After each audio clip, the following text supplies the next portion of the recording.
Wow, it sounds like a Monday, doesn't it? Oh, it What's does. up, It sounds like everybody? a Monday. Yeah, a Monday. But thank you for joining us on this Monday night for Granny's Peach Tea, episode 80. 80. Oh, God. Guys, we're collecting Social Security at this point. My grandkids aren't calling anymore. What's going on? Yeah, I mean, it's been a good run, man. So hopefully we can, now we're just going to keep on fighting it every single episode, just keep it going at this point. So, yeah, but thanks for joining us. If you're joining us in the Facebook live stream, if you're joining us on the YouTube stream, if you're joining us on Twitter or Instagram or wherever you found your audio-only podcast. And with me, as always, is Jason. Jason, what's up, dude? E, it's good to see you, E. I'm glad to see you. Glad we're here to talk about all this geeky goodness. Sorry, Sopranos running off me again. Great to be here. Glad to be here. We got some great news tonight to talk about. Absolutely. And we have ourselves a guest. He's no stranger to our show, though. He's been on a few times. It's Don Mega of Am I on the Air? What's up, Don? What's going on, gentlemen? Happy to be here on this glorious Monday, October the 3rd, 2022. Don, did you ever think you'd have entrance music? Little things to talk about. No. I appreciate the thought. So we decided to get that one going here because there was a little thrown into the mix during the latest episode of She-Hulk. And, as we do, we grab some most obscure music we can from the week from any shows that we're watching. So that's what we're hanging on to this week. But to kick things off with, because I know that there are many out there waiting to hear his thoughts on Granny's Gabagool, is Jason, what's going on in The Sopranos this week, man? Maron, guys, Jesus fucking. Maron. All right, so let me tell you. So last time I talked to you guys, I was finishing season 2, and here I am today before I'm picking up my son from school. I'm watching the last episode of the season 4. Not only did Joey Pants kill that horse already, bada bing, he's done. He's up in smoke, literally. Tony brutally kills Joey Pants, which I'm gonna stop the accident because watching that scene was disturbing, guys. I forgot how disturbing that scene was when he just kills him barehanded over the horse. But anyway, overall, gotta say I'm loving this show. Reached a pivotal point tonight where Carmela and Tony are no longer going to be, as they say, commiserating in the same household. But all in all, I'm loving this. I'm loving this rewatch. I think there are some issues here and there with the show, but considering, and I was thinking about this, considering this show, is the template for our streaming shows now, right? It was the first show to do this. We're not giving you 22 episodes. We're giving you 12, right? And give us a lot of content in a smaller period. I think considering it kind of pioneered that way, and that's where we are in the streaming service today. Phenomenal. This, I cannot believe I'm saying this because I never say this about anything, but this show deserves all of the insane praise and accolades that it has gotten that kind of made me go, I don't know, is it really that good? It is at the end of season 4. I don't know where it goes from here, though. Wow. Somewhere Tony Stabile is going to hear this, and he's going to be very, very happy. I wish he would have come on just to have some Granny's Gabagool with me again. I mean, just to talk these seasons of The Sopranos. I'm sure if we knew that we were heading in this direction at some point, we may have got him to come on for a bit. He would have tabled some of his bowling and stuff like that. But I mean, look, Wong works in mysterious ways, and he put me on this path, and so I thank the Sorcerer Supreme. It's true. It's funny. I was going to ask you, is this because of Wong? Yeah, it is. Huh? I mean, it is because sent you on this journey. It was one of those things where we got to talking about The Sopranos, and I kind of said, I never watched it because everyone was watching it, and I just don't watch shit when everyone is watching it. And Ed was just like, I don't know, you got to try it. And he was picking at me, and I kind of always wanted to anyway. So it was just kind of like that thread that was pulled, and this avalanche happened. It's kind of like you were previously watching Baywatch Nights at one point after we talked about That's Nick right. Fury, Agent of S.H.I.E.L.D. Yes, and I we did. covered that hot mess piece of garbage. For and a then season and we a half. hassled the Hoff too much. It was look. I realize I'm going to Never German hassled hell Hoff. because I didn't unhassle him. I'm accepting German hell rather than watch the rest of Baywatch Nights. Oh my god! Yeah. Wow, that is strong. I know, That is I know, really because I'm strong, not, man. because I can't go back. I can't, especially now that I got this segment. I mean, geez, I might watch these HBO shows just so you continue giving me a voice about them here. That's a good point. I think we're going to see how far we can take it because we know I'm going to keep pushing it. If we can keep pushing it with Game of Thrones and everything else, maybe you'll watch Dream On at some point again. Oh god, dude! I actually watched more Dream On than you would know because I used to, as a kid, we had HBO for a while when Dream On was on, and it was like it had the boobies, so it was like so summer. Like, Yes. Exactly. Yes. Summer. That's 2 what in the I morning, remember everyone's Dream On asleep for. and- Yep. Yeah, it's great. It's fantastic. I love Dream On. Yeah, me too. And of course, a lot of the jokes are over your head, but you catch some of them at that point. If you check it out when you're older, then suddenly the show's a hell of a lot funnier. Well, it's funny though. As a kid, I was into two of the things that they were really highlighting, which was boobs and old TV. So, like, I got some of those jokes because I watched a lot of old TV as a kid. All right, well let's jump into it because we do got 2 quick items to hit before we get into our shows of the week and our movie of the week, which we are chomping at the bit. Some could say scraping at the door to get to. Some can say that, maybe not many. Don, did you see Ghost Rider: Spirit of Vengeance? What? Did you see Ghost Rider: Spirit of Vengeance? Oh yes, of course. Okay, so you got the scraping at the door. I'm sure. Yes. That was I'm good. That was a tough one. Not a great movie, but yes. No, it certainly was not. But we got some great news though this week because Hugh Jackman is returning as Logan in Deadpool 3. So not only are we getting the MCU debut of Deadpool and finally a sequel, we're getting Hugh Jackman back as Logan. And it was announced pretty much on Twitter through Ryan Reynolds' Twitter account, very matter-of-factly, and followed up the next day, and it is in spectacular fashion. But Don, I know that once you heard that we were talking about this, you had to come on. Yes. You got these pretty hyped up. So what are your thoughts on this? Oh, incredible. I mean, this is something that we've all been waiting for quite some time at this pace, especially in the last year or so since we started with the multiverse and we've started to see some potential of things, right? We see Toby popping up and Andrew, and we're like, what could be, right? What's the one big thing that would be awesome to see? And that would, of course, be Wolverine, man, especially played by Hugh Jackman. So just when you think like, oh, I'm going to put that theory to bed, it's probably not going to happen. Hugh's fine not being Wolverine no more. We kept it off with Logan. I understand, doesn't want to touch it.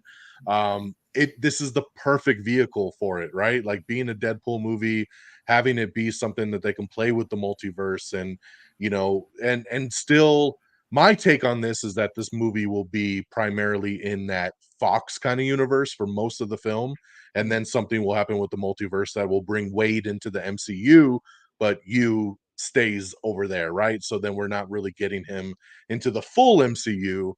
We're just getting him in another movie, which is great. And then he's out there somewhere, right? So if we want to go into Secret Wars or we want to do something in a couple years and bring in some multiverse variants of people, we could have Hugh Jackman come in at that point if we want to do that. Like also bringing Toby and Andrew back and all this stuff. We want to go ballistic in Secret Wars. But this is just incredible news. I mean, when that video came out, I didn't have it spoiled for me.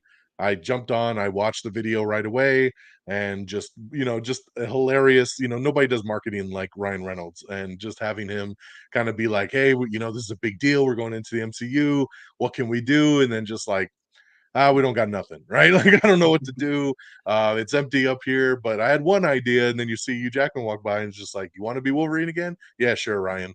And it's just like, holy shit, did that just happen? Like, and I thought for the next hour we were getting punked, right? This isn't happening. This is just some viral marketing thing to tease something that's not happening.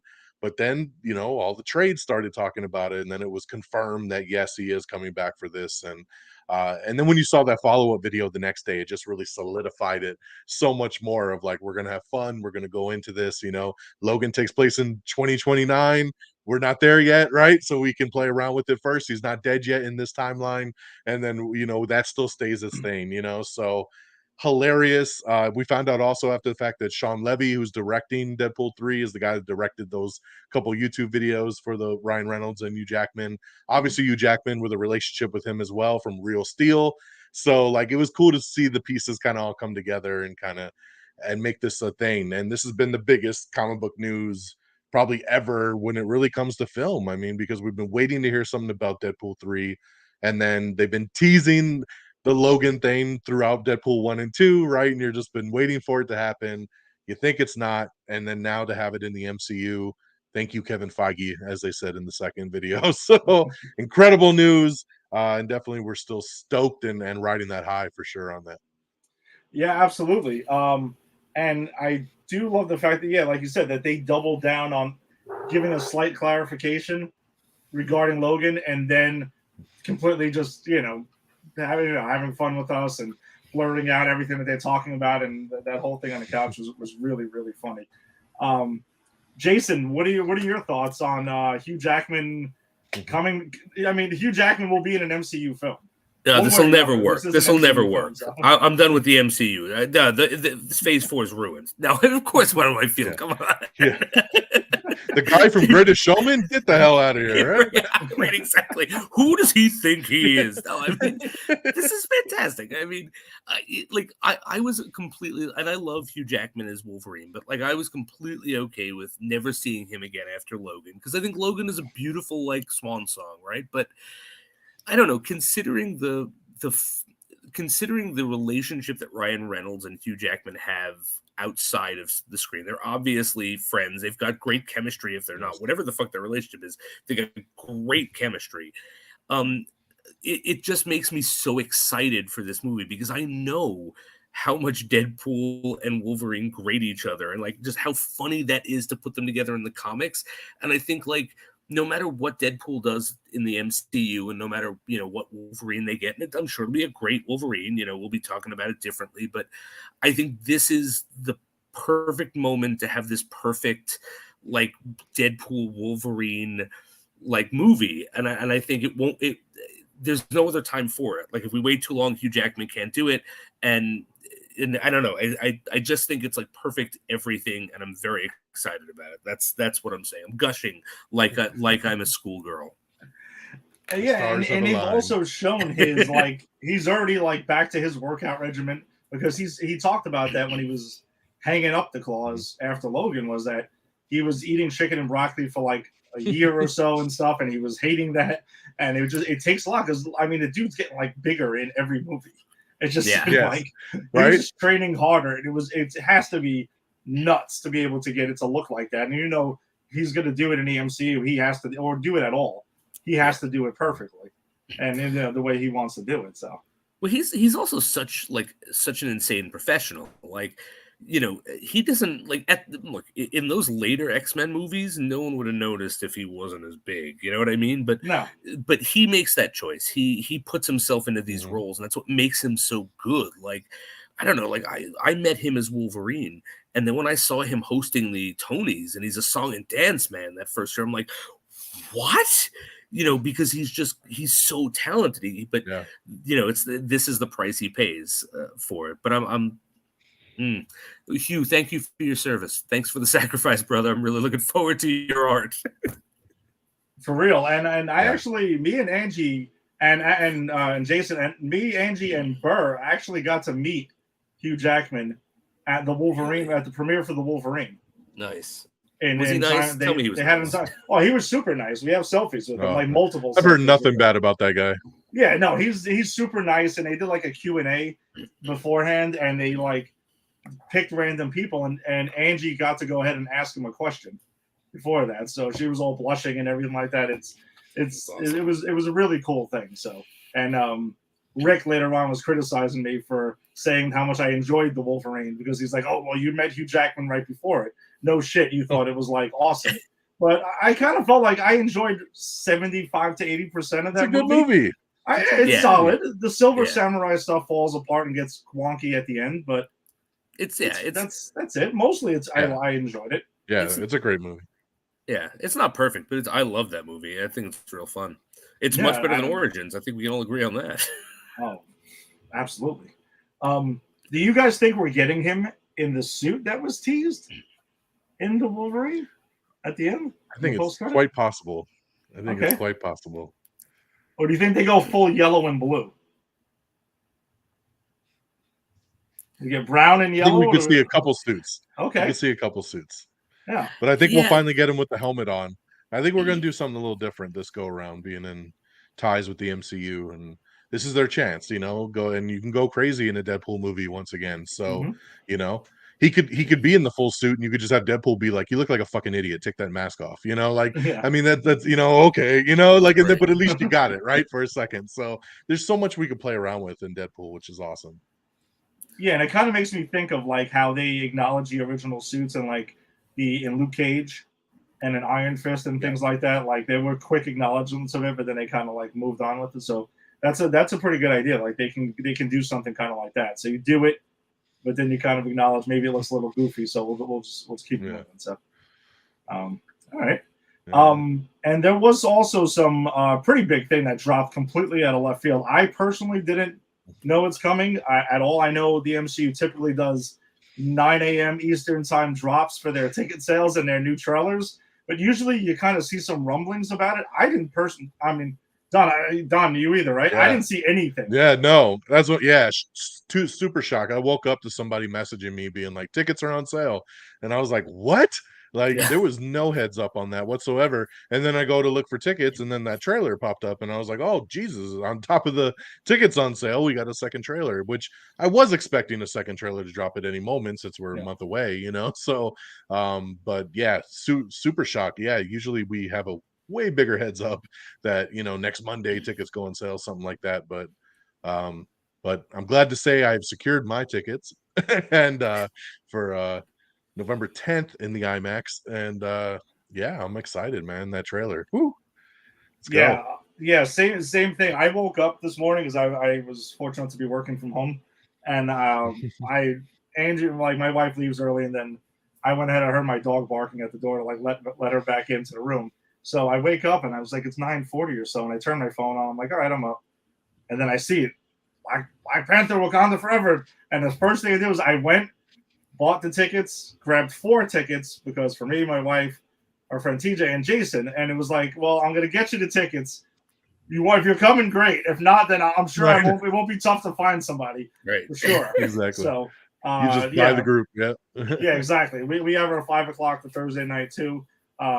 So what I usually do is I'll see it with me and Jason. We'll see it together, my wife and stuff, and we'll see it the first show we can by the theater by Jason's house called Midway. The IMAX, I'll check it out that weekend before we talk about it on here the following week, because I want to try to get like really soak it in before we before we get to talk about it. See, I'm always like the backwards one where it's like I go that opening night in IMAX with the friends crew. Mm-hmm. And then that weekend is when I go back the second time, like in a normal showing with my wife and my daughter, because they're not super big on the IMAX. So then I always have to do that separate. Like I do the big one opening night and then kind of revisit over the weekend in the normal theater. I wish we had an IMAX by us because we would just do the IMAX the first time. That would be fantastic. It's just a little bit of a trip, so that's why we kind of got to do it the first way. But yeah, so I'm glad to see we all got our tickets.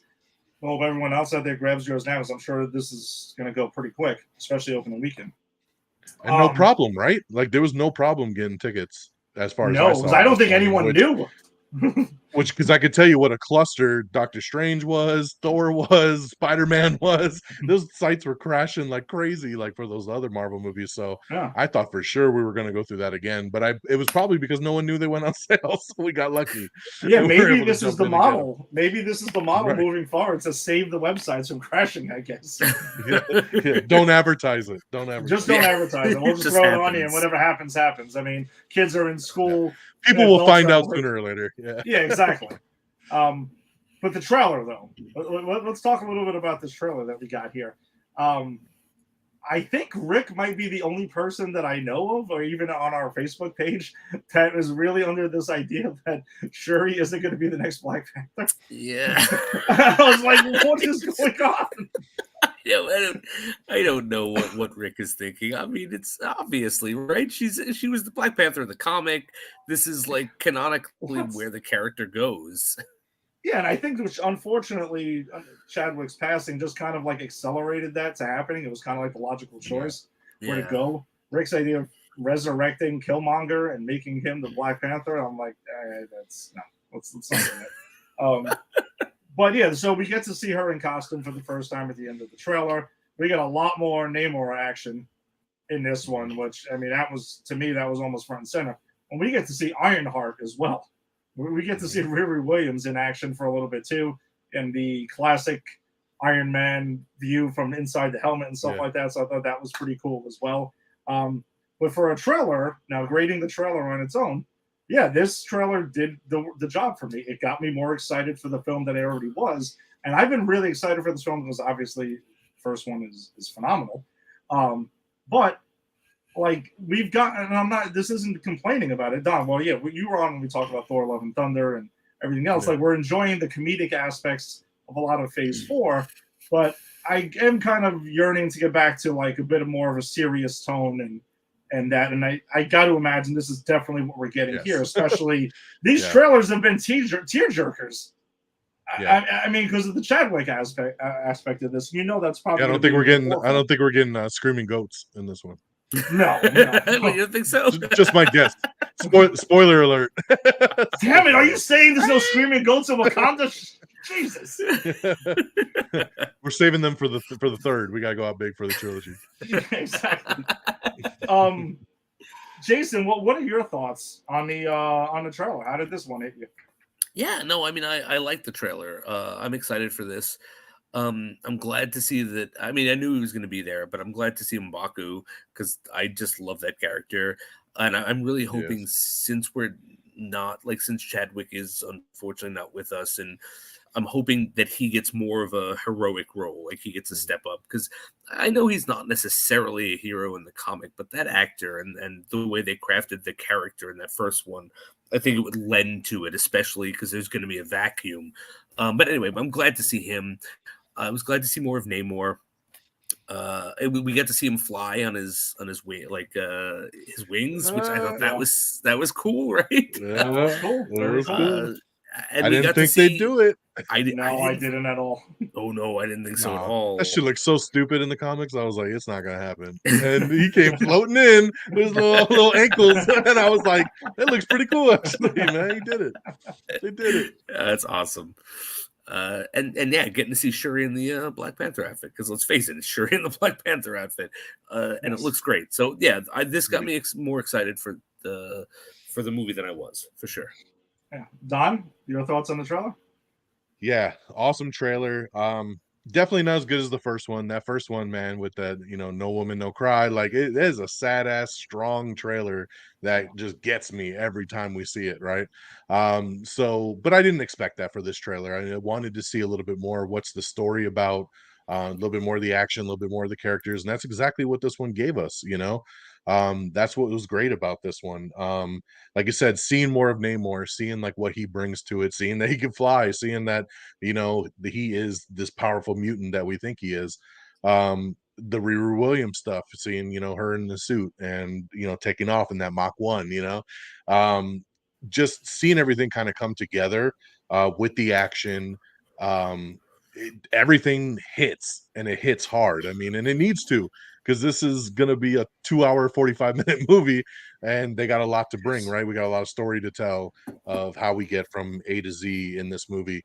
But I think it's going to be incredible. I think this one's going to, in a way, almost probably be better than the first movie. I just have this feeling about this one that they're going to just really bring it to this next level. And I still think that there's a ton that they're keeping from us, that they're hiding from us, that will eventually turn out of this film. There's more to it that they're alluding to. Like I still have very Dr. Doom vibes, that he's behind the military people, and there's some other stuff going on here because I'm like, what are all these military guys? What are they trying to steal? Like, and what are we doing? Like, that has nothing to do with Namor and Atlantis and Wakanda. So what's going on here? So I'm anxious to see. I'm anxious to see where it goes. The Shuri thing, I have my thought has always been, and I don't think it's changed, that by the end of this movie, we will have a different Black Panther. I don't think she's going to be the Black Oh, Panther okay. going forward. I think she'll take it on out of like the need because they're getting their ass kicked, and it's just going to be like, we need a Black Panther. We need someone to, fight for us, and she's going to do it. But then she's going to be like, this ain't for me. Like, I'm not the one. And I really am hoping that it's M'Baku. My thought all along has always been Me too. M'Baku. Make him the Black Panther. He's the dude. He's the guy that should be going forward.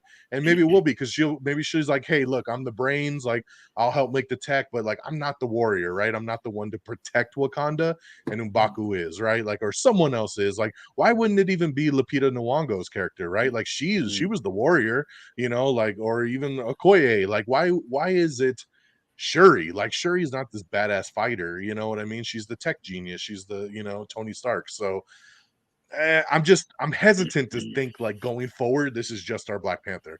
I think they're showing us her in the suit because she will take it on for a portion of the movie and then pass it off by the end of the film. So that's my thought. But we'll see where it goes. But I think that we're going to be surprised a lot with where they go overall when we sit down and we watch this, November 10th. And it's funny you queued that up pretty much, because that's where I was going to flip it back to Jason, because I don't know, Don, if you're aware, but Jason is our Doctor Doom expert here on Granny's PhD. I'm a big fan. So, Jason, Nice. are you getting any Doctor Doom vibes coming over here, or I don't want to get you too excited and set up for disappointment. So, here's the thing: where are you at? I've been burned before, Ed, so I don't allow myself to have Doctor Doom vibes until Doctor Doom is on screen and in an acceptable presence for me. All right, because look, pre MCU, I got Nip Tuck, get the fuck out of here, and then I got Fan Forstick, get the fuck out of here, and Doom Chev. I mean, the best Doctor Doom I ever got was in that fucking Roger Corman film, and that's a sad state. So, like, if I let myself get Doom vibes and Doom doesn't show up, I'm gonna spend our whole episode crying that I didn't see Doom. So I can't allow myself to have those feelings, is what I'm telling you, Ed. And I'm not even kidding. That's not a bit. Like I don't know. But if he's there, I will tell you that will literally be all I want to talk about. I don't have any question about it. I mean, I think you might have to like take a step out of the theater for a minute or something like that afterwards, between the credits, to go like flush yourself down a little bit.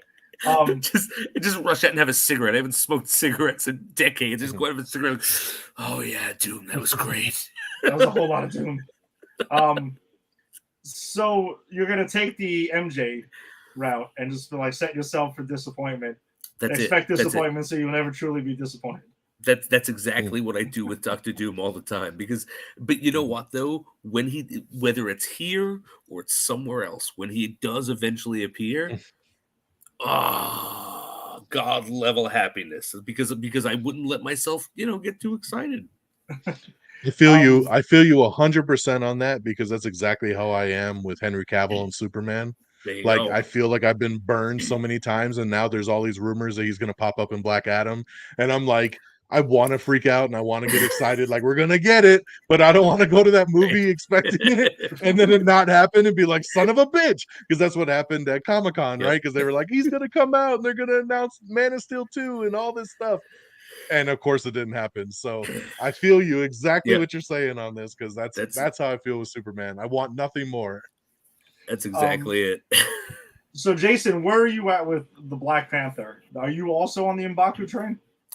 So I want it. So here's the thing. I 100% agree with Don. I don't think Shuri is going to be our main Black Panther going forward. I think she will be in this movie, because I think this movie also has to deal with and like allow us to grieve for the death of of Chadwick Boseman's Black Panther, right? We're not going to get him, and that's really sad, like, because in the comics he's a very strong, powerful character. He's a big part of the Avengers.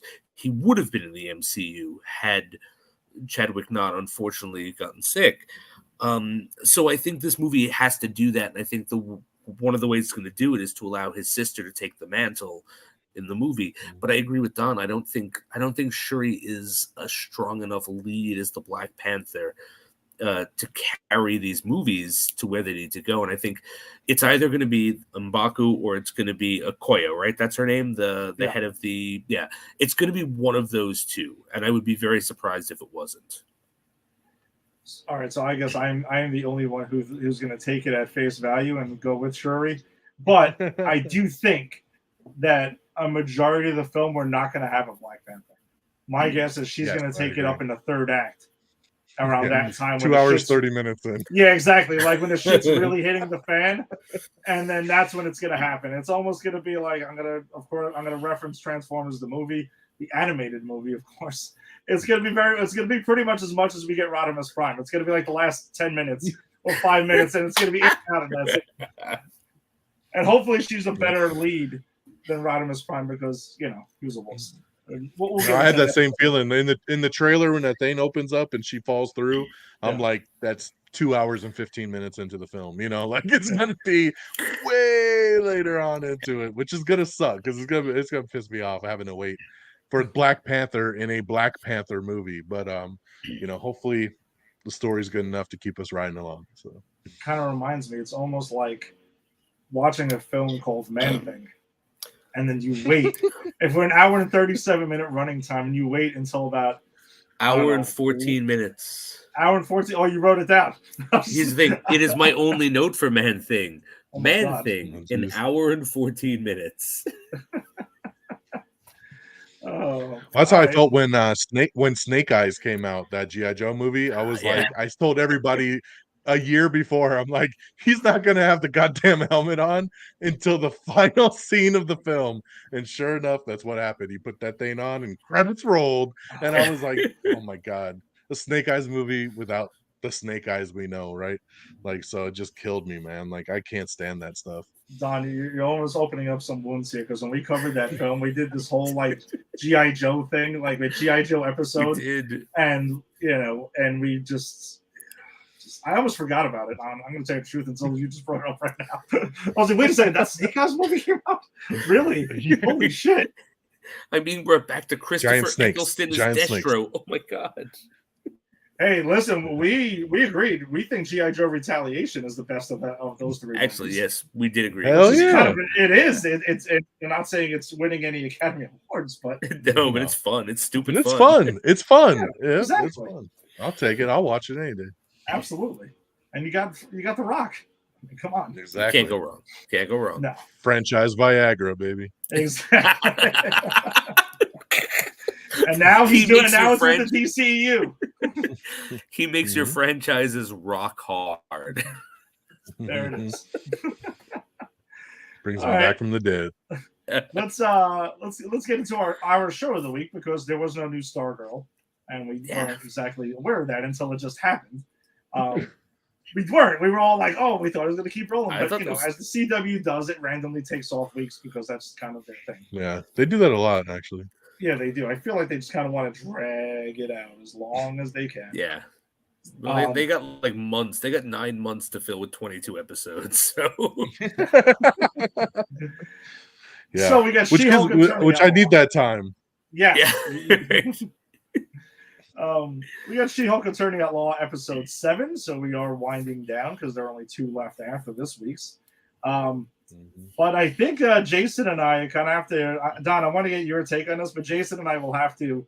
I guess we got to admit it. When we call something wrong, we got to call it. We did. We didn't think Josh was part of Intelligentsia. We were hoping, we were being hopeless romantics over here for Jen to just meet a dude who likes her for being Jen, and apparently my wife pretty much upstaged me in this because she got it. She's the one who got it right and called Intelligentsia. So, Don, were you on this, or were you on our side with this? I was in the middle because it's hard to not watch this show and just assume everybody has a hidden agenda, right? That there's always something else. So this guy comes out of nowhere. He likes Jen for Jen. She's super happy. We spend the whole episode. All of a sudden, he's not returning calls, and you're like, okay, like either he's sitting in I still was pulling that he would be a good guy. Like I thought he was. I thought when we would flash to him at the end of the episode, it would have been he was held captive by somebody else being like, you need to get her blood, or you need to do something for us, or we'll hurt you, kill you, whatever, we'll hurt your family, whatever. So I thought he was going to be held hostage. So I wasn't expecting him to actually be the bad guy, kind of doing that. So that was a bummer, because again, it's hard to not feel bad for Jen, because she's gone through so much shit of like, I just thought I finally found a nice dude. So yeah, it sucks that it had to be this dude. Yeah, they're kind of putting her through like the Peter Parker level ringer in the short season so far. Not quite to the Thor MCU level ringer, because pretty much if you know him, you're almost going to die at some point. So it's not quite that, but she's still searching for love and has not found it, because she pretty much going ahead. I thought it was the whole little cute montage in the beginning was there, and I'm going to be honest. By mid montage, I started getting concerned that I was like, "Yep, I was wrong.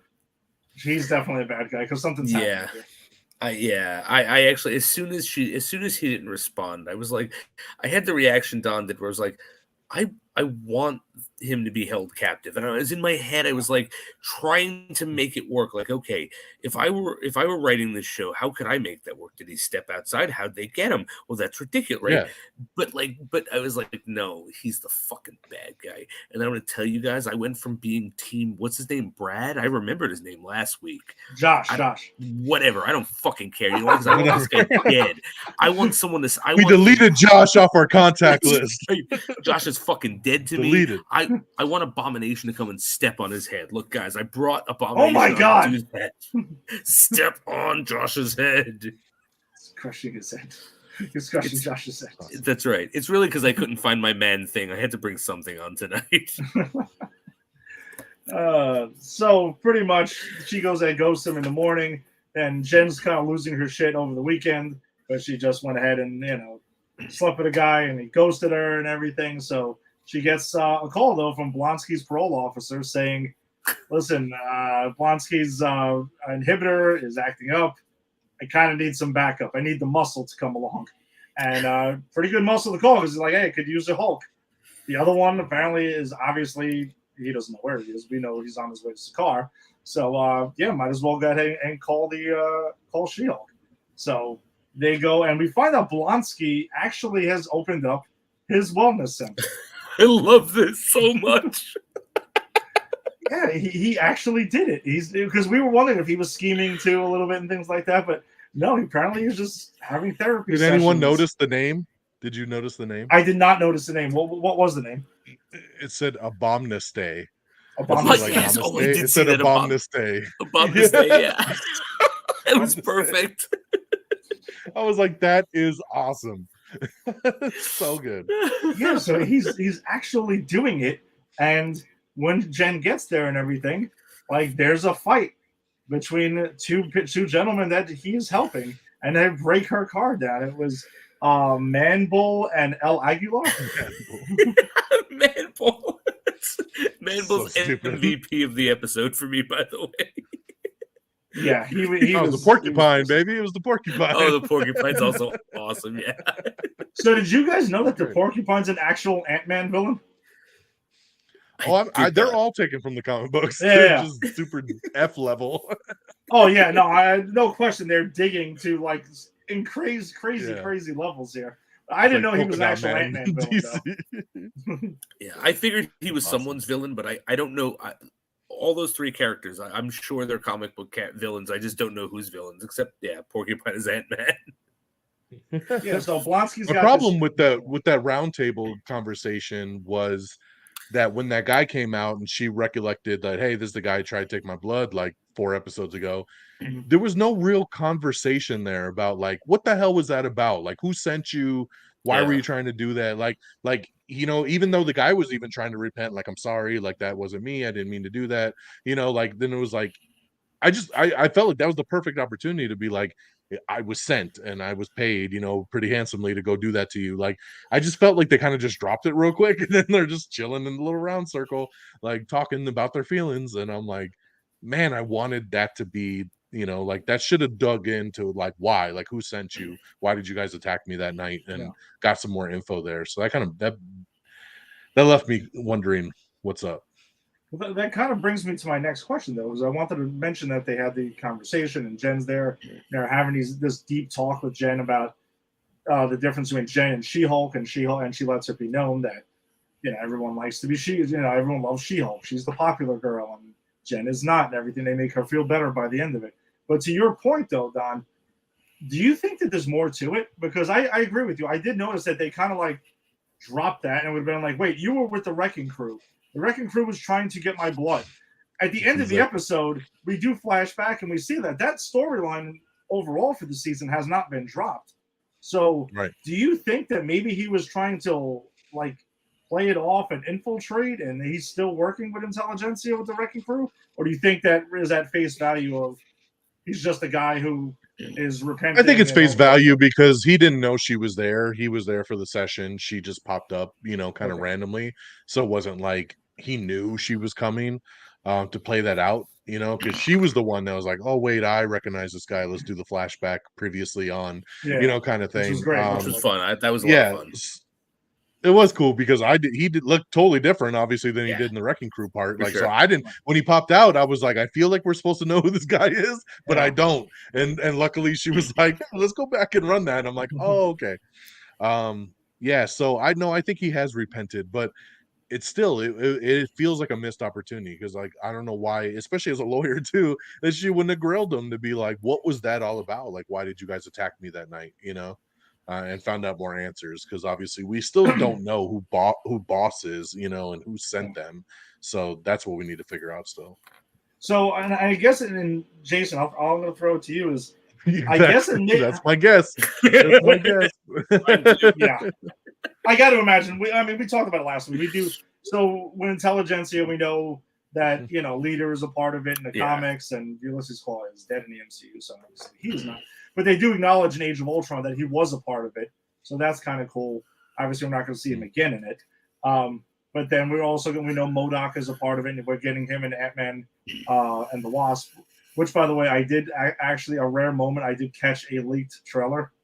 So that I guess was from Comic-Con. I did see it. I saw it too. I did not want to see it. I saw it on Twitter, and I really hope they keep that same trailer when they do drop one because I'm imagining we're getting one with Black Panther. It's got to. Yeah. Comes out in February. Yeah, exactly, and that's the next MCU. That's first of phase 5. Close. So, I don't know. I'm starting to think maybe because they fooled me with Josh, that I'm kind of thinking is Blonsky and all these people like involved in this Intelligentsia thing? Like, was this all a setup? Or do you think I'm reaching now? I don't think Blonsky is. I think Blonsky's a reach. Okay, Blonsky. All right. Fair enough. But because Tim Roth, like they're not setting up a Tim Roth as the next villain of fucking anything. This is a nice, fun resolution to Abomination. Maybe we'll get him in Thunderbolts. Maybe we won't. Maybe there's this Harrison Ford talk now. I don't know how real that is, but they're talking about bringing him. Maybe we will get Red Hulk. I don't know, but regardless, I think Blonsky's legit. He's doing what he's doing. The Wrecking Crew guy, that could be a plant, but like,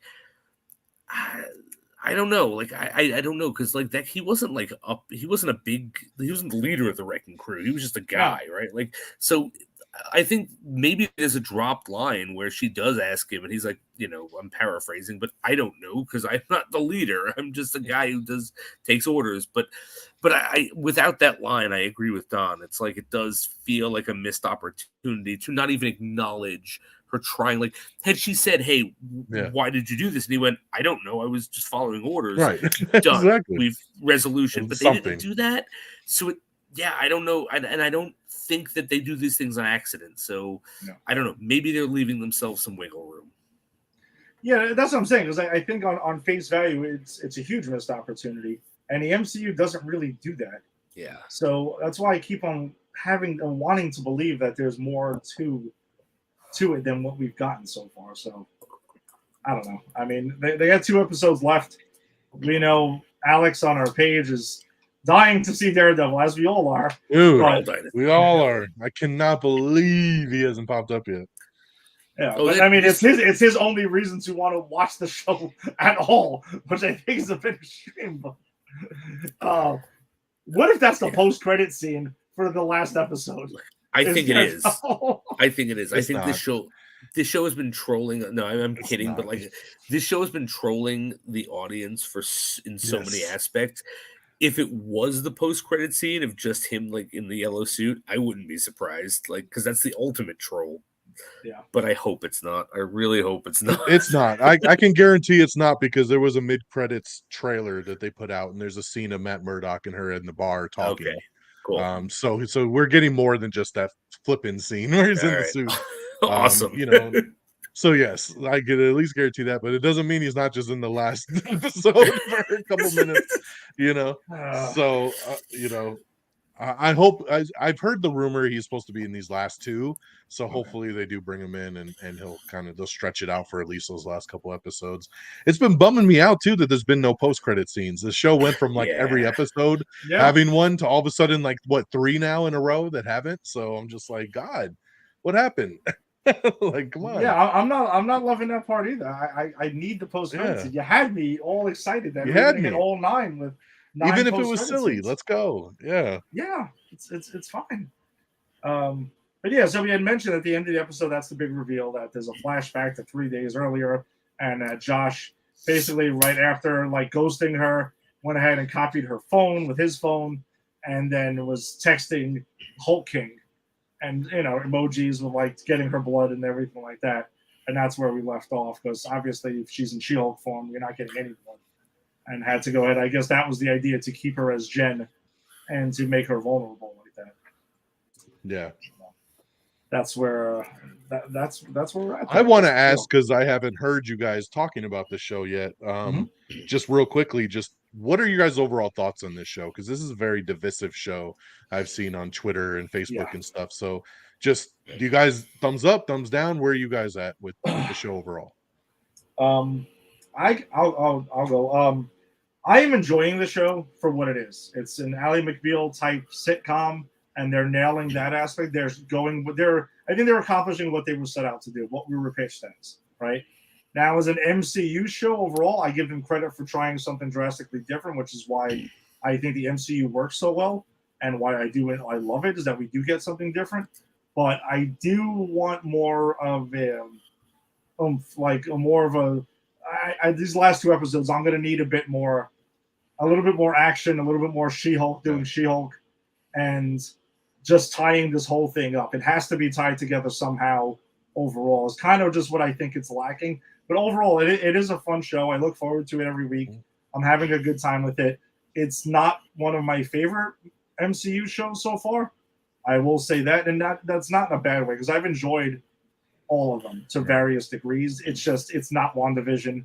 It's not Falcon Winter Soldier. It's not Loki. You know, it's not even Moon Knight or even Miss Marvel. Like, I just think all those shows I enjoyed more than this, but I'm still enjoying it. But I will say, before we rank it, because after the last episode we will rank the MCU shows, I'm going to reserve ranking it fully, because it could have a bonkers last 2 episodes, and that would obviously raise it for me considerably. I think it's kind of like What If. You know, I'm enjoying this more than What If. Okay. Yeah, it's more. I'm enjoying it more than What If. So for me, I love this. I'm loving what I'm getting. I love off the beaten path shit. I love I love looking at like character tropes and actually making them characters. So everything we're getting with Blonsky, I think, is brilliant. Like, you know, we're wrapping this Abomination thing up with, we're just going to make him super chill, and he's going to open a wellness center, and just turning a lot of the tropes on their heads, which I know is what the She-Hulk comic is also about. So, I liked what I read of that as a kid, not that I read much. So I actually would put this up as one of my favorites of the shows, not because it's a spectacle, because, you know, a lot of this stuff is spectacle. I actually kind of like it because it's anti-spectacle, and purposefully so. Like, even with, you know, they set us up in this last episode, the episode not we're talking about, the one before this, the wedding one, you know, they set us up for, we've gotten Blonsky and Wong again, and we're having all of these cameos, and now it's like, and we set you up for Daredevil, and guess what? We're in a wedding, bitches. And I just love the fact that this show is taking those chances. And even when things don't work, because I don't think everything works on the show, but even when things don't work, I kind of go, I get it though. I get what you were going for. I appreciate that. So yeah, I actually am rating this as one of my favorites of the shows. Oh, okay. Nice. Don, where are you? Yeah, I think I totally agree with Jason. Like I love it.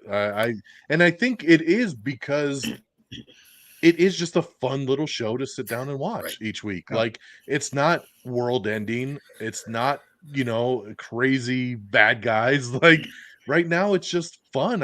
I'm interested in Jennifer, and that's got me involved in the show to just see her get through life and adjust as now having these powers and being a Hulk and how her life is and her being the lawyer. And it is that little half-hour sitcom show that they told us it was going to be. And I like it for what it is. I've heard a lot of people complain and say nothing really happens on this show, and I'm like, but it's still fun. Like my only beef is sometimes I feel the episodes are over too quick, because they're only like 20 couple minutes, 22 minutes or so if you take out credits. So like they're short. They're really, really short. So sometimes I feel like they're just getting going and then the credits roll and you're like, man, I gotta wait 7 days again to watch this. So, it just this last episode, I was a little like, kind of underwhelmed a little bit, but that was the first time I kind of felt that way. I'm really enjoying it. I just think it's a fun show and I'm having fun with it. So, but it's just been kind of crazy looking at Twitter and stuff and kind of seeing a lot of people bashing it and being like, oh, it's just this man-hating show and blah, blah, blah. And I'm just like, God, like, I just don't get that. Like, I don't see that from it. And I feel like it's been going for a while because we just came off Miss Marvel. So then I had to hear about, it's a show for kids and everybody, why do we want this show? Who gives a shit? Like, and then we go immediately into She-Hulk and it's the same thing. Like, it's just like, oh, we're just pantering to women and all this stuff. And it's like, dude, we're getting new characters and we're growing the universe. Like, that's what's cool about it. So I enjoy that there's not big stakes and I just like where the story's going. I'm invested in her, which I feel is going to make me really excited when she pops up in an Avengers movie or something down the road. I'm going to be like, yeah, it's Jen, like it's going to be cool to see. Yeah. And that's the thing. I want to reiterate. Yeah. Even if I'm not going to rank it, I don't think, at least at this point, I would rank it in my top MCU shows just because I think it's more of saying what I thought of like WandaVision. WandaVision was, phenomenal. Yeah, next level. And stuff like that. Yeah. Miss Marvel I liked it way more than I thought I was going to going into it. Falcon and Winter Soldier, I really enjoyed it as well. And I've enjoyed all the MCU shows, but yeah, and I've seen some of what you're talking about, Don. It's like the people are like, oh, it's a man-hating show. I'm like, it's a man-hating show because there's a female lead. That's it. Right. That's pretty much, if you equate that, I mean, yeah, that's stupid. Whoa, woman? What? Yeah. Come on. It's like, it's fucking She-Hulk, guys. Get over it. Yeah, exactly. And no, that has nothing to do with any of that because I think that's all just BS and, man babies whining in their basements crying, about nonsense because that's just what they want to do. It's just I'm going to reserve the full judgment of the show until the last two, but I am enjoying it, like you're saying. I do think that the episodes are shorter because for budgetary purposes, probably right? Because they're yeah, exactly. That's what I'm saying. And if they're doing the sitcom thing, what's a sitcom on regular TV after commercials? It's about 22 minutes long. Yeah, so exactly. I mean, they're carrying that format. No, that's a fair point. No, that's a completely fair point. And I did want to go back, Don. You had said something really interesting that a lot of people are complaining that nothing happens, right, on this show. But I think that's really unfair because a lot happens in character development. It's just not a lot happens in conflict develment. And I think we're so wired to the okay, we got to look for conflict, fight, conflict, fight. That if we don't get that, some of the fandom just can't process what's going on. It's like, you might not. Well, I think for some people because it's not world ending, right? It's boring. Right? We don't have a Thanos coming to fight her in the last episode, so nothing's happening, and it's like it's just unfair. And it's and we don't need that for every show, right? There's always high stakes in all these shows, and I think that's why I enjoy this one because I'm like, just want to see her week and go from there, But I would just love to see her come face to face with because we would get to see the leader and maybe the season finale or something like that. You know, like yeah. because No. one of the things going into this that I was the most excited about was it was going to start tying up loose threads from the Incredible Hulk, and it has been doing it. Not that a She-Hulk show has to do it, but they have. They've done it. And big time. Exactly. So I would love to see just that one because that was a thread when we covered the Incredible Hulk. I was losing my mind about that it wasn't tied up yet. And granted, I know he's going to be in Captain America: New World Order, but I have a feeling this is a way of presenting something for him, and then that can lead into that his conflict there. Yes. Come on, guys. Right. It's pretty impressive. I was literally comic I was book. literally a different person back then. That's right. Exactly. It's a comic book accurate freaking action figure. How many people own one of these? Jeez. That's awesome. All right, so before we get to our movie of the week, though, Don, I know you were gonna get going, or do you want to hang around? Yeah, I'm gonna bow out for Man Thing. Sorry, not my jam. But good luck. I know we're gonna see Man Thing in Werewolf by Night. October 7th, coming very soon. So it's gonna be, you'll get your redemption story there, because it's definitely not this movie. So it's certainly not. Have fun discussing that one. Yeah, but Don Mega, thanks for joining us. Thanks for if you joining want us, to catch Don. more of Don, check out Am I on the Air? When are you putting up the new episode? Every Monday night. So like I said, I should have been recording right now, but it's Granny's Peach Tea time. So we pushed it back a little bit, so it'll be a late episode tonight. But yeah, every Monday night, same thing, man. You guys like this show? There's no reason you wouldn't like Am I on the Air? Pop culture, everything going down in the world of entertainment, movies, television. Come check it out. AmIOnTheAir.com, right here, Pop Culture Pros. So yeah, follow along, Twitter, everything. Just search Am I on the Air? So thanks again for having me, guys. It's been awesome. No, thanks, Don, for checking us out and joining us. And I'm sure we'll have you back soon. I mean, we cover so much of the same stuff. Let's do it. Exactly. Yeah. No, this is the niche right here. So let's go. All right, Don, take it easy, man. We'll see you next time. All right, guys. Peace. Take care. All right, so we are going to get to the movie of the week, which is Man Thing from 2005. Now, if you're not familiar with this, because some people are probably like, wait, when the fuck did Man Thing come out? Well, apparently it came out in 2005, which we were not even completely aware of, to be completely honest with you. But Man Thing is a character that you will see next week, like we had just mentioned, in Marvel's special presentation, they're calling it, Werewolf by Night. So I'm sure we're going to be getting a pretty kick-ass version of that. But back at this time, though, when Marvel was selling off all their properties because they went bankrupt in the 90s, they sold to Lionsgate Film the properties of, apparently they owned the movie rights to The Punisher, which I knew, Black Widow, Man Thing, and I'm trying to remember who the other character was, because I actually had it over here. But oh my god. Oh yes, well, they were well, whatever. They did it's Black Widow, Iron Fist, Man Thing, and the Punisher. Oh my god. Lionsgate owned the it was actually Artisan Entertainment. And this was the last Artisan Entertainment production before Lionsgate purchased them. Sorry. So that's actually the proper way to put it. So let me ask you this question, Ed. How hard would you fire the person to buy who bought the rights to everything you mentioned except the Punisher? Like, how hard would you fire the executive that went, yes, I will pay money for Man Thing rights? Pretty hard. I mean, I don't think it's something I would want, even though at the time they were pretty much so that apparently this was the time when it was like, oh wait, Marvel films can be profitable? Blade? X-Men? Spider-Man?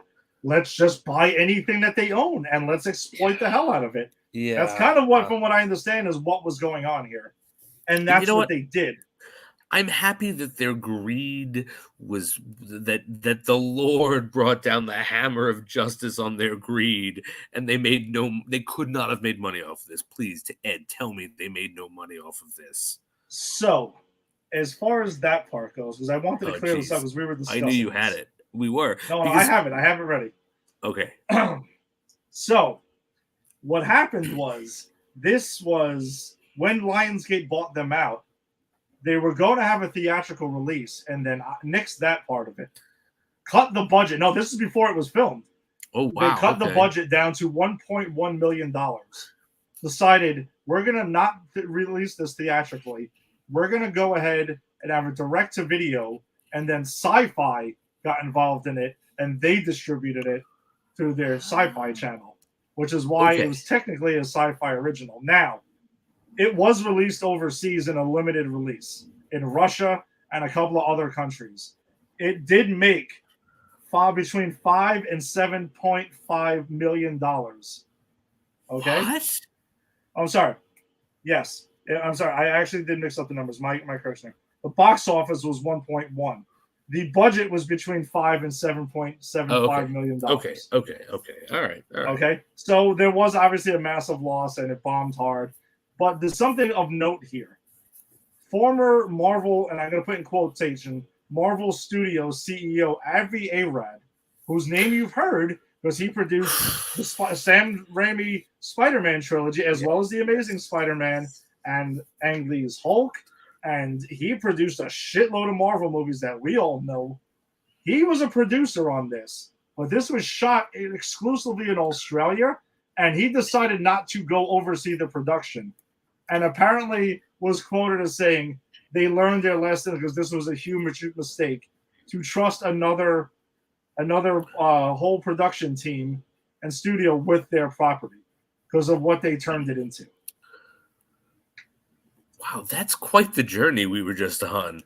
And yes, and I have to say, so all right, I now have to recalibrate what I'm going to say about this movie because everything I was going to say about this movie hinged upon the fact that I thought it saw an actual theatrical release, which it did overseas.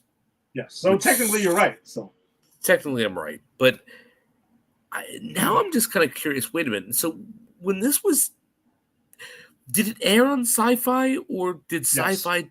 What did they do about that first 10 minutes of this movie? They just chop it off? So I don't know. It doesn't say anything.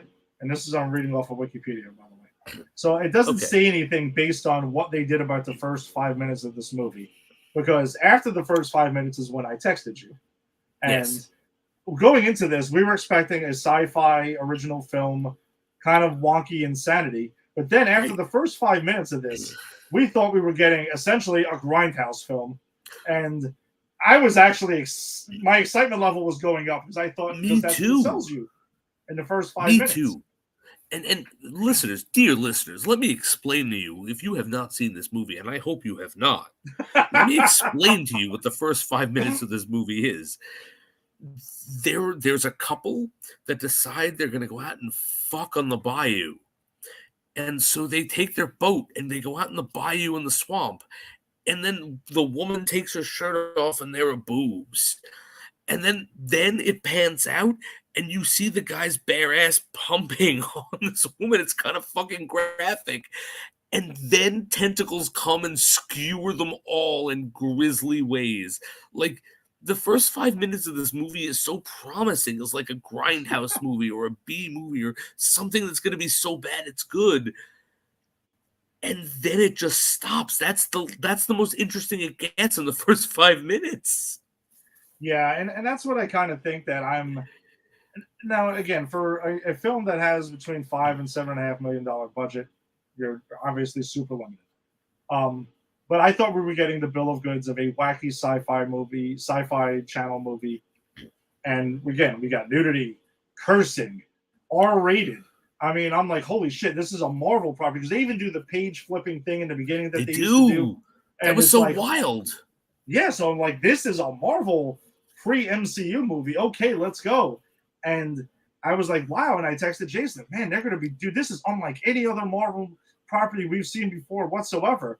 And then it chooses not to go the grind. It doesn't go the wacky insanity grindhouse route. It just gives us the horrendous acting, dialogue, cheapness. It gives us all of that aspects of it. The terrible Native American stereotypes. Because these guys, I don't know if you know this, but you know what Man-Thing is? It's just a Native American golem who's been created to stop, Native American thing. It's like, it's just so and Man-Thing is not that in the comic, right? If he was, I'd be like, okay, fine. Then it's just, but he's not. It's just so cheap, and it's such like, it's like they went, we're gonna make a grindhouse movie, but we're gonna take everything good about it out.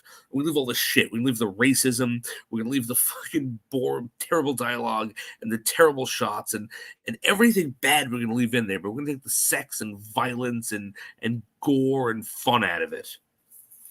And that's why I'm gonna be honest, and that's why, because we like to be fair to these movies. Yes. Right. I think we're. I like to say we're pretty fair about this. We'll grade it because, like when we talked about Roger Corman's Fantastic Four, we graded it based on what they were working. They had a $1 million budget. They actually did, and it was never released, which is why we kind of gave it a positive review. Of course, we felt it was there. This movie is a huge missed opportunity because you could have just went full wacky, extremely, because it does get gory. I will say that the film is gory when somebody actually dies, yes, which is very rare. That's true. So I'll give it credit. First on 5 that. minutes, last 15. Yeah, exactly. Like there are people who disappear here and there. Man-Thing in the 2 to 3 scenes he's in the movie, which are like at the 114 mark, you said, out of a 137 running time. He actually looks pretty good. I'm going to be honest. I think for considering what it is, he doesn't look bad. I think they probably used all their money on that because the cast, there is one working actress I have ever seen in this film. And I think it's a pretty cool thing because it is Rachel Taylor. Now, you might be asking, so who the fuck is Rachel Taylor? Well, she's an Australian actress who you saw in Jessica Jones, in Marvel and Netflix's Jessica Jones. She was Patsy Walker. So a very young Patsy Walker is in this film. Because I think I read she's 38 now, Rachel Taylor. So yeah, if she filmed this in 04, 03 or something like that, I mean, she was pretty young. She was like her early 20s or something like that. So, yeah, so she does what she can with it. But and the other thing is that there's another scene in this where her and the young sheriff, who they keep on mentioning how young a sheriff he is for some reason never goes anywhere. You mean the lead singer from Oasis, Noel Gallagher? Because that's exactly who that motherfucker looks like. Dude, you had me dying laughing when you texted me that. I was just like, I knew exactly who the fuck you were talking about. I'm not even that familiar with them, but I knew exactly who you were talking about. And I was dying laughing watching it.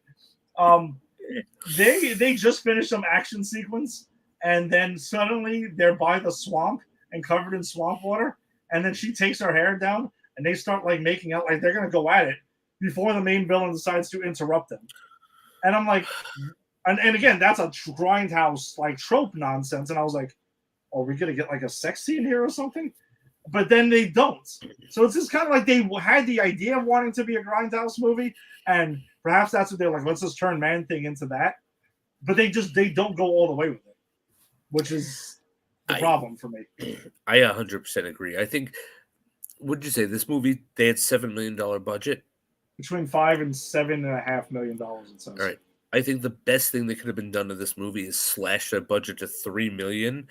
Tell them it's like this is a movie that's never going to see the light of a theater. We're just going to put it somewhere in cable, and who gives a shit? Just do it, and then just have them do a grindhouse movie. That's how to save this Skinamax movie.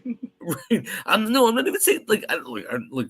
You want to take the? No, I don't mean it like that. I'm just saying those Skinamax movies, the ones that are action movies with like Buff Bagwell and shit like that.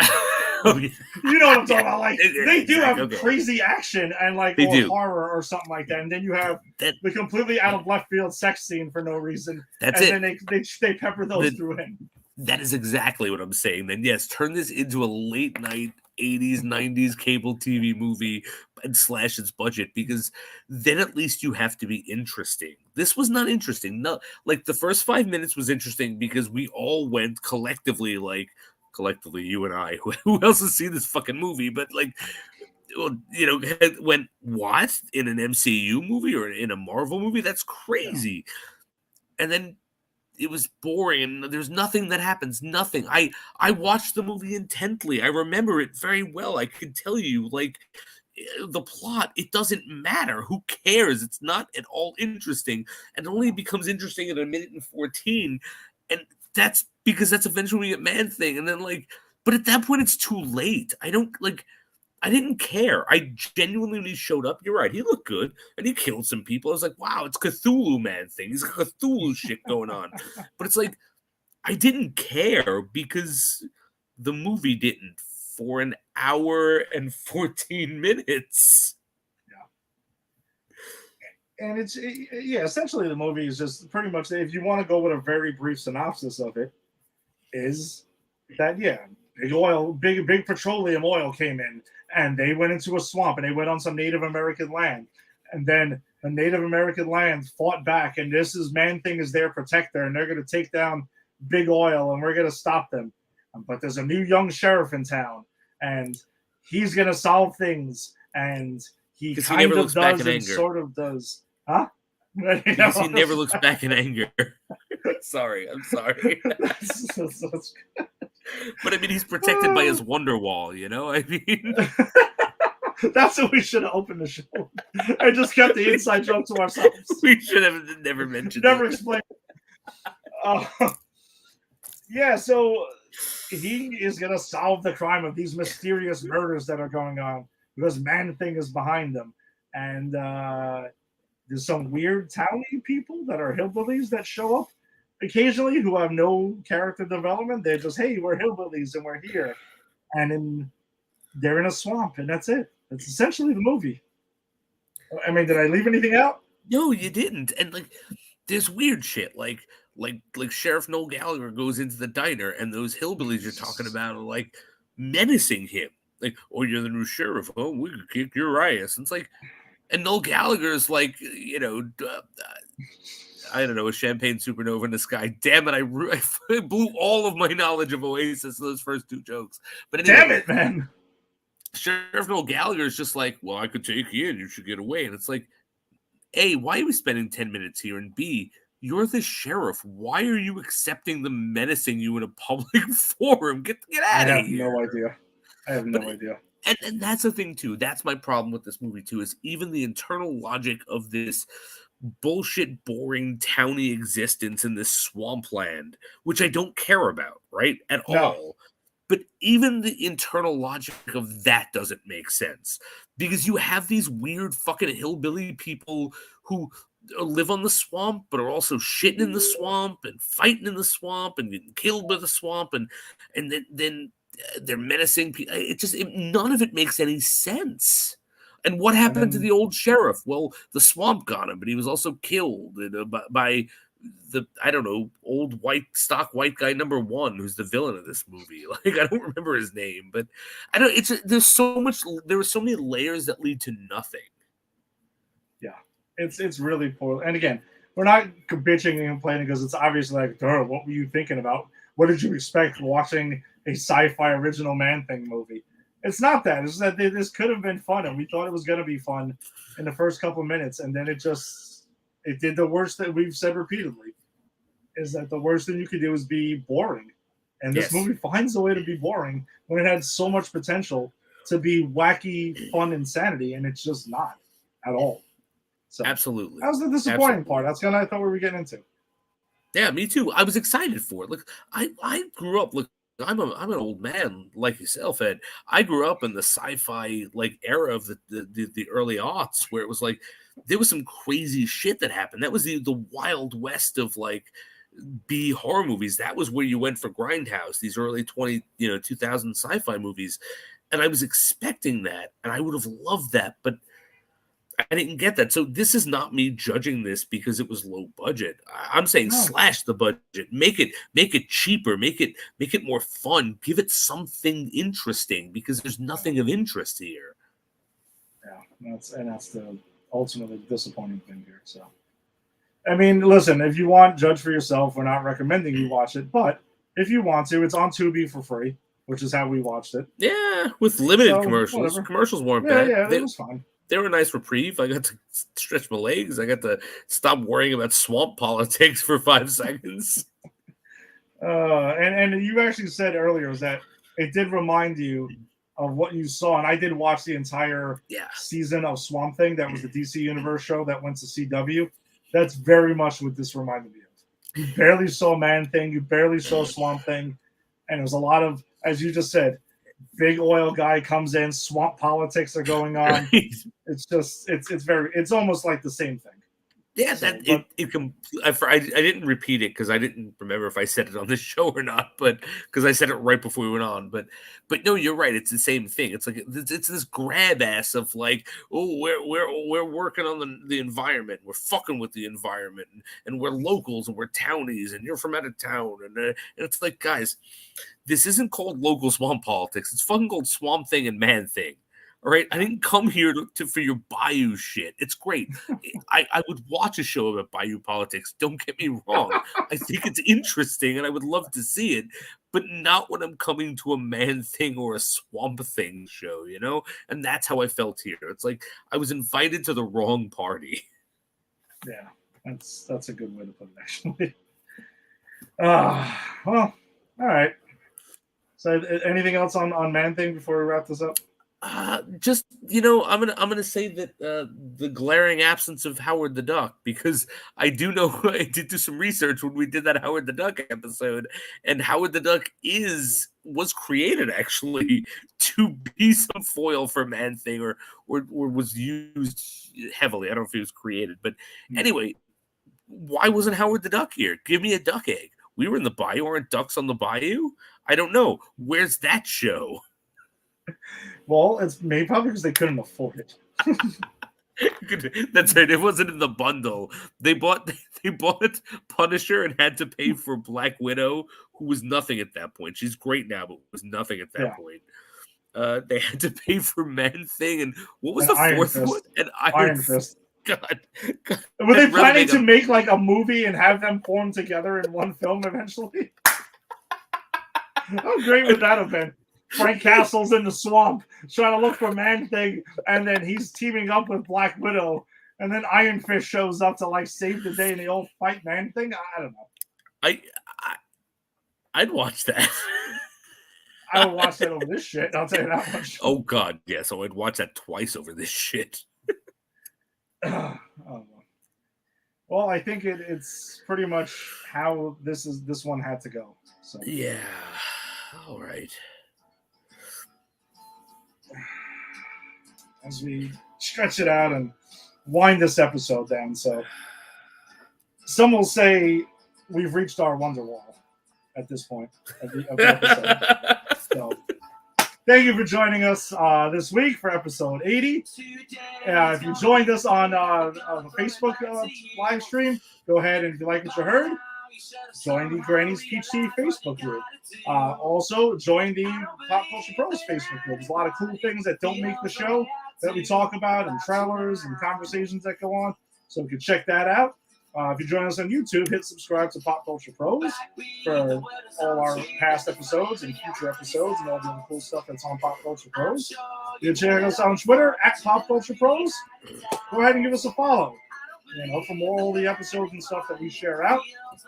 And if you found us on the audio-only version, hit subscribe and go ahead and check us out each week. So we'll be back next week, which we'll be talking about episode 8 of She-Hulk Attorney at Law. We will be talking about Marvel Studios' special presentation, Werewolf by Night, which is where we'll get Man-Thing again. Very excited. Weird feeling it's going to be a bit better than this one. I think so. I'm willing to bet. Well, no, actually, I'm not willing to bet. We got more Man Thing in the trailer than we actually did in this Man Thing movie. This is 100% going to be a better Man Thing movie, and it's not even called Man Thing. Absolutely. And we will have a new episode of Starville to talk about next week. So come check us out for all of that. And check out all the cool shows that are on Pop Culture Pros. We got shows about the Mets and Yankees. We got New York Giants. We got sports talk with football. We got Double O Deep Dive coming back soon, right? I think in a couple of weeks. Yeah. We're just waiting for Jenny to finish directing her show. About 2 more weeks. All right. And you got I Am on the Air, so you can check out Don Mega on that. And we'll be dropping a new episode tonight as well. And you got a lot of other stuff. So go check all of those out. We'll see you next week. Peace. Obama stay.